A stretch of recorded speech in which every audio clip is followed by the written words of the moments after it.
जय परमेश्वर देवता लोगों। साधनोपदास लिखी किताब जगदीपकारनी, यह जगदीपकारनी जिसको श्री अनूपदास पेंटिंग प्रेस छावनी एरनपुरा में सात के प्रसिद्ध। दोस्तों वो भी तारीख 17 अप्रैल सन 1909 जहाँ वैशाख बुद्धि 12 संवत 1965। जय परमेश्वर। आज दोस्तों पेज नंबर 121 से आगे बढ़ रहा हूँ। बड़े गौर से ख्याल करना मेरे भाइयों, मेरे संसार के लोग। जय परमेश्वर। तमाम जान के बच्चे बचने के लिए साधनोपदास लिखी किताब जगदीपकारनी पढ़े। छावनी एरनपुरा शिवगंज मारवाड़ 307057।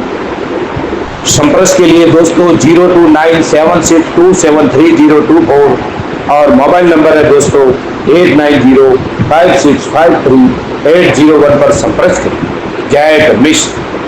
हे संसार के हिंदू, मुसलमान और अंग्रेज और सातों आठों विलायतों के लोग, सब एक दिल होकर लोभ को छोड़ दो और इन सौदागर माजनान के जाल की पहचान करो और एक दिल होकर इनके राक्षसी पाप को छुड़ाओ।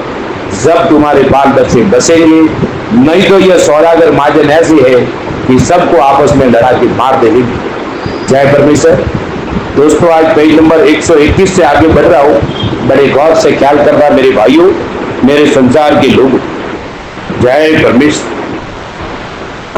और औरतों को बेऔलाद रखने का पाप 84 लाख कुड़ियों पे खड़ा कर 84 लाख युवा जून को कल्पाती और यह सौदागर लोग दुख देते हैं जब वो पाप सबको आगे लगता है। तो जिस तरह का पाप कराते उसी तरह का बुरा हो जाता है।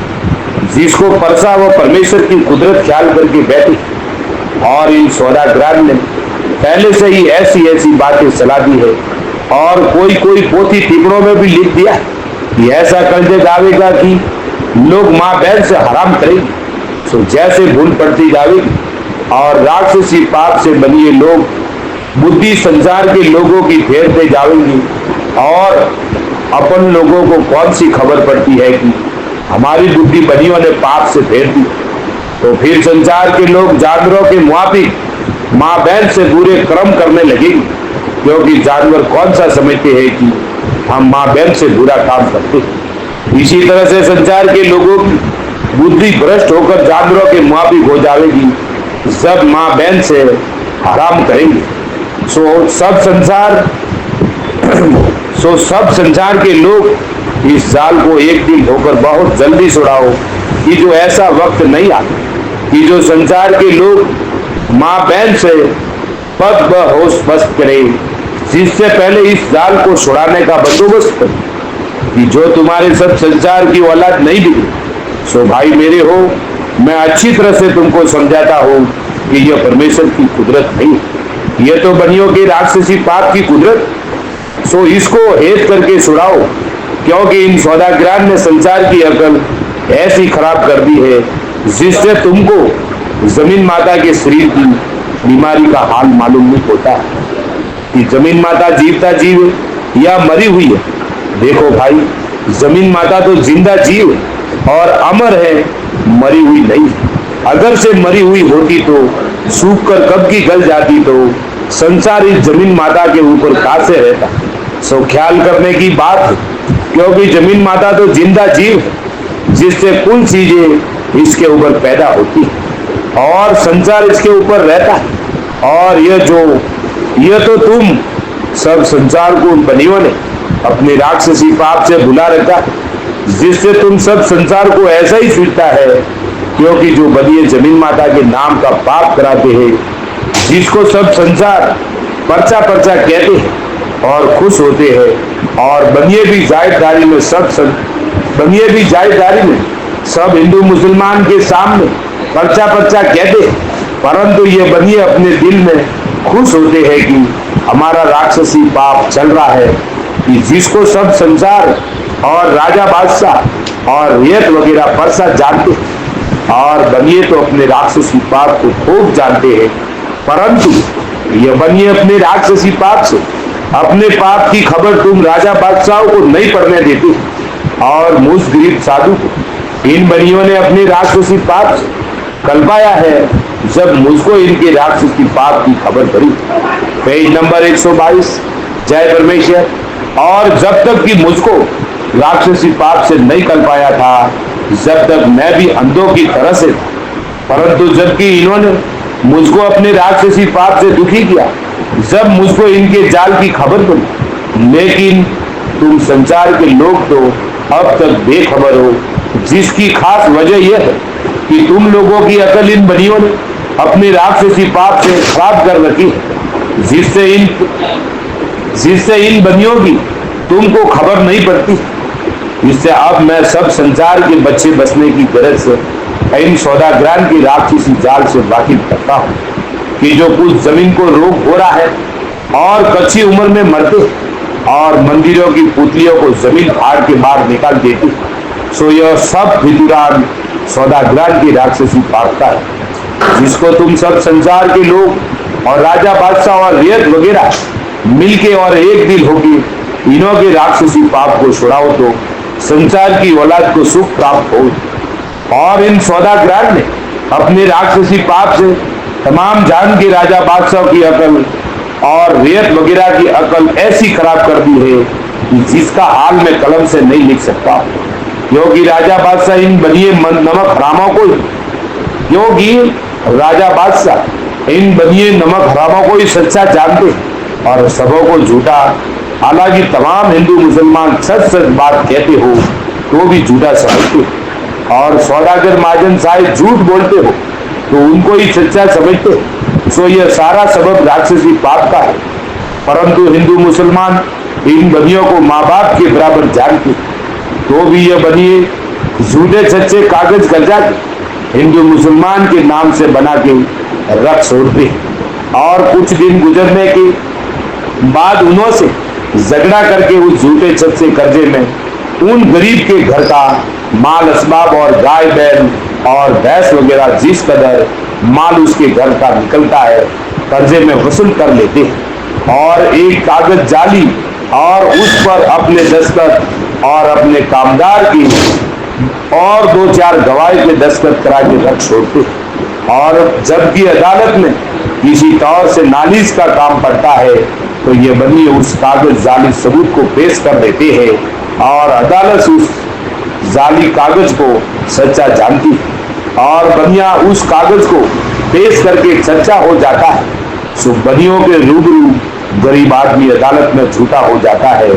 यह अदालत का इंसाफ होता है, क्योंकि यह बनिए गरीबों के बुजुर्गों के नाम से झूठा जाली तमसुक वगैरह लिख करके रख छोड़ते और जबकि उनके बुजुर्ग मर जाते हैं, जब उनसे रुपया वगैरह मांगते हैं कि जो तमसुक के अंदर लिखे और यह भी लिखते हैं कि तुम्हारे दादा ने हमारे दादा से रुपये लिए थे, जिसका सबूत तमसुक पेज नंबर 123 जय परमेश्वर और तुम्हारे बाप दादे के हाथ के दस्तखत मौजूद है, जिसका रुपया तुम दे दो, नहीं तो हम राज में नालिश करके ले। अगर गरीब ने डर के बनियों के कहने से रुपये दे दिए जब तो खैर, और जो नहीं दिए तो राज में नालिश कर और वो तमसुक पेश करके राज में कहा कि यह इसके बाप के हाथ का लिखा हुआ है और फिर राज में उस कागज या बई या तमसुक को देख के बनियों ने डिग्री कर और गरीब आदमी को झूठा कर दिया। इससे बनियों का दिला दिया, उससे बनियों को दिला दिया गरज की। गरीब जो सच्चा था वो तो झूठा कर दिया गया और जो बनिया जो बिल्कुल झूठा था वो सच्चा कर दिया गया। इस तरह से राज में फैसला होता। सो ऐसा फैसला राज से इन सौदागरान की राक्षसी पाप से इसी तरह से होता है, क्योंकि अकल तो कुल संसार की इन सौदागरान की राक्षसी पाप से भिड़ी हुई है। तो इसी तरह से अदालत के हाकिमों की बुद्धि राक्षसी पाप से इन बनियों ने फेर दी। इस वास्ते अदालत में जो बनिया झूठा होता है वो तो सच्चा हो जाता है और गरीब जो सच्चा होता है वो झूठा हो जाता है और गरीब बेचारे की बनियों के सामने अदालत में भी पूछ नहीं होती और गरीब का भरोसा और एतमाद नहीं करते, चाहे वो कैसा ही सच्चा क्यों ना हो तो भी उसको झूठा समझते और बनिए चाहे कैसे ही झूठे क्यों ना हो तो भी उसको सच्चा समझते हैं। सो यह सबब इन बनियों की राक्षसी पाप का है कि इन्होंने सब संसार की, कि इन्होंने सबकी अकलों को अपने राक्षसी पाप से खराब कर दी, जिससे राजा बादशाह और गरीब गुरबा के सबूत को झूठा समझते हैं और बनियों के सबूत को सच्चा जानते हैं, कि जो बिल्कुल झूठा सबूत पेश करते हैं, कि जो जाली कागज और बही वगैरह पहले जाल की बना करके और गवाही शादी लोगों से करा के और अपने दस्तखत और अपने कामदार के दस्तखत करा के और मोहर साहब लगा के जरूरत के वक्त अदालत में सबूत पेश करते हैं। जब वो कागज अदालत में सच्चा समझा जाता है तो ख्याल करने की बात है दोस्तों कि सारी दुनिया रात दिन कमाती है, जब भी भूखे मरती, और एक कौड़ी पास नहीं, और ये बनिए दिन भर बैठे रहते हैं। सो इनके पास ऐसी जालसाजी और बेईमानियों से बहुत कुछ धन है, जिसकी वजह यह कि जो बनिए गरीब है और थोड़ा पैसा रखते हैं, वो संसार के गरीब लोगों का पैसा अनेक तरह से छल और बेईमानी से काबू में करते हैं, और जो बनिया ज्यादा धन दौलत रखते वो अमीर लोगों का पैसा छल और फरेब और बेईमानी से काबू में करते हैं। सो यह सब सबब बनियों की राक्षसी पाप का है कि इन बनियों ने सबकी अकलों को अपनी राक्षसी पाप से खराब कर दी है, जिससे राजा बादशाह गरीब गुरबा के सबूत को झूठा जानते। जय परमेश्वर। दोस्तों कल पेज नंबर 124 से आगे चालू होगा। साध अनूपदास महाराज लिखी किताब जगदीपतारिणी। यह जगदीपतारिणी जिसको श्री अनूपदास प्रिंटिंग प्रेस छावनी आरमपुरा में साथ के प्रसिद्ध। दोस्तों अनूपदास जी महाराज ने सिर्फ एक ही जगदीपतारिणी लिखी है, और वो है खुद की प्रिंटिंग प्रेस साध अनूपदास लिखी किताब जगदीपतारिणी, छावनी आरमपुरा, सीवगंज, मारवाड़ 30/7/27, और वो भी तारीख दोस्तों 17 अप्रैल सन 1909, जहाँ वैशाख बुद्धि 12 संवत 1965। अगर इसके अलावा अनूपदास जी के नाम से दुनिया में जितनी किताबें चलती है वो सब झूठी और फरेबी। जय परमेश्वर।